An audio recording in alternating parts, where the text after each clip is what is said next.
ৰাজ্যজুৰি ভোগালী গাদৰাৰ প্ৰস্তুতিৰ আনন্দ উলাহৰ মাজতে তামোলপুৰৰ কেকিৰিকুছিত এক ব্যতিক্ৰমী পৰিৱেশ।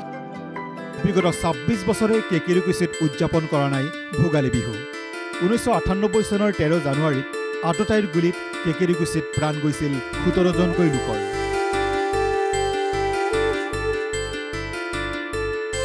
যি সময়ত ৰাজ্যৰ চৌদিশে হেঁপাহৰ ভোগালীক আদৰাৰ ব্যাপক প্ৰস্তুতি চলিছে, সেই সময়তে এক ব্যতিক্ৰমী পৰিৱেশ দেখা গৈছে তামোলপুৰ জিলাৰ অন্তৰ্গত কেকিৰিকুছি গাঁৱত।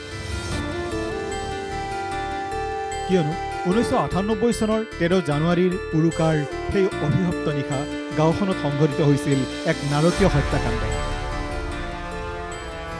উক্ত নিশা উৰুকাৰ ভোজ ভাতৰ আয়োজন চলি থাকোঁতেই গাঁওখনত অজ্ঞাত আততায়ীয়ে প্ৰৱেশ কৰি নিৰ্বিচাৰ গুলীচালনা কৰাত গাঁওখনৰ ৫টাকৈ পৰিয়ালৰ শিশু, মহিলা, বৃদ্ধসহ ১৭ গৰাকীকৈ লোকে প্ৰাণ হেৰুৱাব লগা হৈছিল।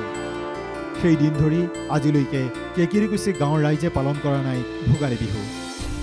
গাঁওখনৰ বৰ্তমানৰ প্ৰজন্মই নাজানে ভোগালীৰ আনন্দ, ভোগালীৰ ভোগ। গাঁওখনৰ বয়োজ্যেষ্ঠসকলৰ মনৰ পৰা আজিও আঁতৰা নাই সেই ভয়াৱহ নিশাৰ আতংক।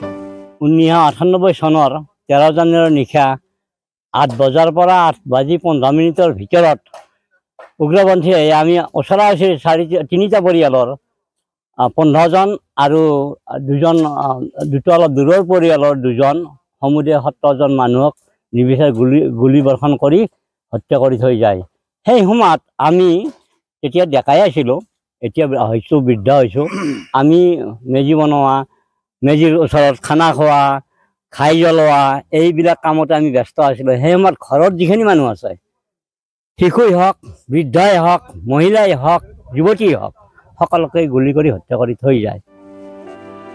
বিগত ২৬ বছৰ ধৰি উৰুকাৰ নিশা আততায়ীৰ হাতত নিহত লোককেইজনৰ আত্মাৰ সদ্গতি কামনা কৰি সমাধিত চাকি বন্তি জ্বলাই উপবাসে থাকে গাঁওখনৰ ৰাইজে। কিন্তু সেই দিনৰ পৰা আমি এইখিনি জেগাত উৰুকাৰ দিনা ৰাতিপুৱা সাজপাত কৰা হয় বা কেতিয়াবা পাৰিলে সময় সুবিধা মিলিলে নাম কীৰ্তনো কৰা হয়। যিহেতু সকলোৰে ভোগৰ উৎসৱ, নাম কীৰ্তন কৰিলে তেওঁলোকৰ অসুবিধা হয় কাৰণে কিছু বছৰৰ আগৰ পৰা আমি তাৰমানে ৰাতিপুৱা সাজপাত অৰ্থাৎ ভগৱত পাঠ কৰা হয়। গধূলিও পাৰিলে অলপ কৰোঁ আৰু আমি মেজি নজ্বলাওঁ, এইটো নাখাওঁ। এই তেতিয়াৰ পৰা এইটো চলি আহি আছে। ২৭ বছৰত ভৰি দিয়া সেই লোমহৰ্ষক হত্যাকাণ্ড এক কোলা অধ্যায় হিচাপে চিহ্নিত হৈছে কেকিৰিকুছি গাঁও। ৰঙিয়াৰ পৰা নয়নজ্যোতি কলিতাৰ ৰিপোৰ্ট, NK TV।